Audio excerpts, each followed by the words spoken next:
China's draconian zero COVID policy has put a big dent on the world's supply chain.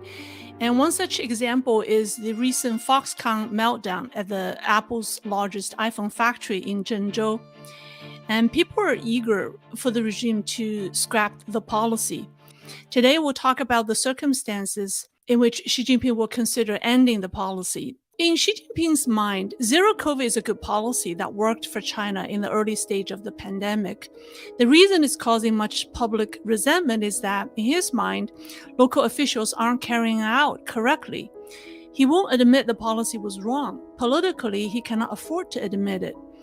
So Wall Street Journal obtained information from its sources within the Chinese government and reported yesterday that China is looking at ways to soften or end the COVID policy, but it may take some time, or it may take quite a long time.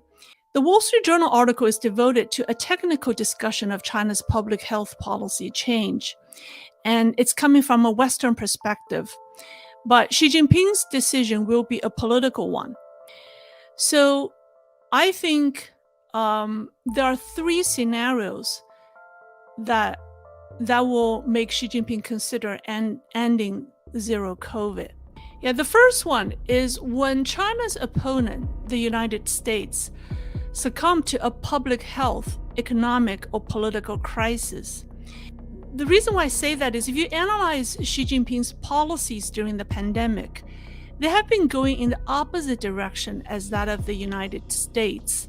What has happened in the past 3 years, in the early months of the outbreak in 2020, China adopted strict lockdowns and banned travels, while the rest of the world was still trying to figure out what to do.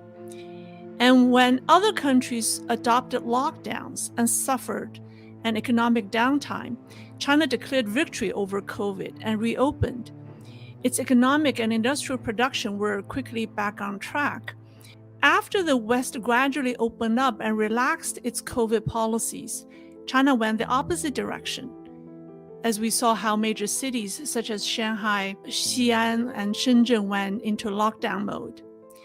So one of Xi Jinping's political ideas is called Dongshen Xijiang, which means East rises, West falls.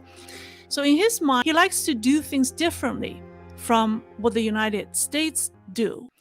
So if the United States suffer a major economic setback or experience political instability, such as political polarization between the right and the left, or there's another public health crisis, and Xi Jinping and the CCP will feel less threatened or feel more confident, and they will relax zero COVID and take advantage of the situation. And this mentality may be difficult for us to understand or comprehend, but for a dictator of a regime that constantly faces existential crisis and whose survival requires him to maintain a combative outlook and seeks opportunities to play offense, this is his intuitive response. And the second scenario is that when the Chinese economy has completely collapsed and social unrests erupt incessantly in China, when his power is directly threatened, he will be forced to reopen China or do something to change his policy. But as long as it hasn't reached that tipping point, and as long as he feels he's in control, he won't back down. And this is a common trait of dictators. And the third scenario is when he feels that it's the scenario when he feels that he has satisfactorily transitioned the Chinese economy into a state-controlled economy. And when the party has effectively controlled resources, and part of his common prosperity vision or plan is securely rolled out, he will relax zero COVID. So his vision for China is a nation in which the party maintains absolute power and control and does the job to allocate resources. So the pandemic and the zero COVID policy have given him the perfect occasion to realize that vision. The zero COVID policy legitimizes the government's control over resources. During lockdowns, we've seen government allocates food, right? Supplies, transportation, medical services. Basically, the government controls every aspect of people's life. So zero COVID gives him the best opportunity to dominate the service industries that would otherwise be privately owned. So when Xi Jinping feels that he has more or less accomplished this, I think the historical mission of zero COVID will be over. But if Xi Jinping ends zero COVID involuntarily, that doesn't mean things are going to get better in China. I think the Wall Street investors may not get what they want because China may be facing even greater dangers. This has precedence, and let's take a look at how Xi Jinping's idol, Mao Zedong, dealt with the same situation before.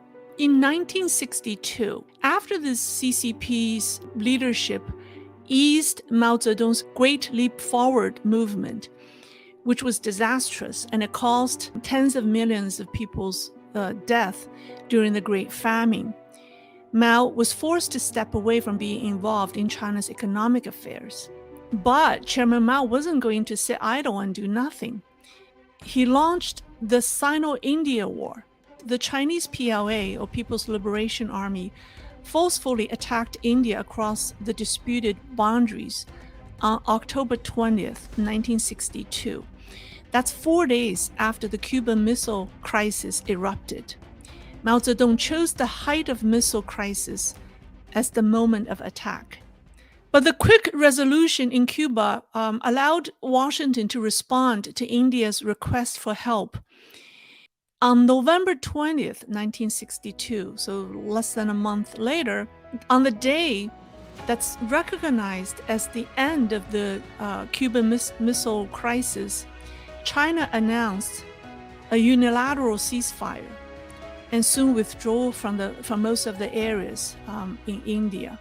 So if Xi Jinping is forced to back down from his zero COVID policy, particularly when he felt that he was defeated by his political enemy, do you think he will follow Mao's footstep and start a war against Taiwan? That's just my question. And if you look at all of the three above conditions that I mentioned, right? If any of the three above scenarios becomes reality, whether the United States is in chaos, or whether China is in chaos, or whether China becomes a supersized North Korea, think about it. The world is no longer the same. That's what I meant when I say China will not go back to the pre-COVID era. And the days when Wall Street investors enjoy a close work relations with Beijing are over.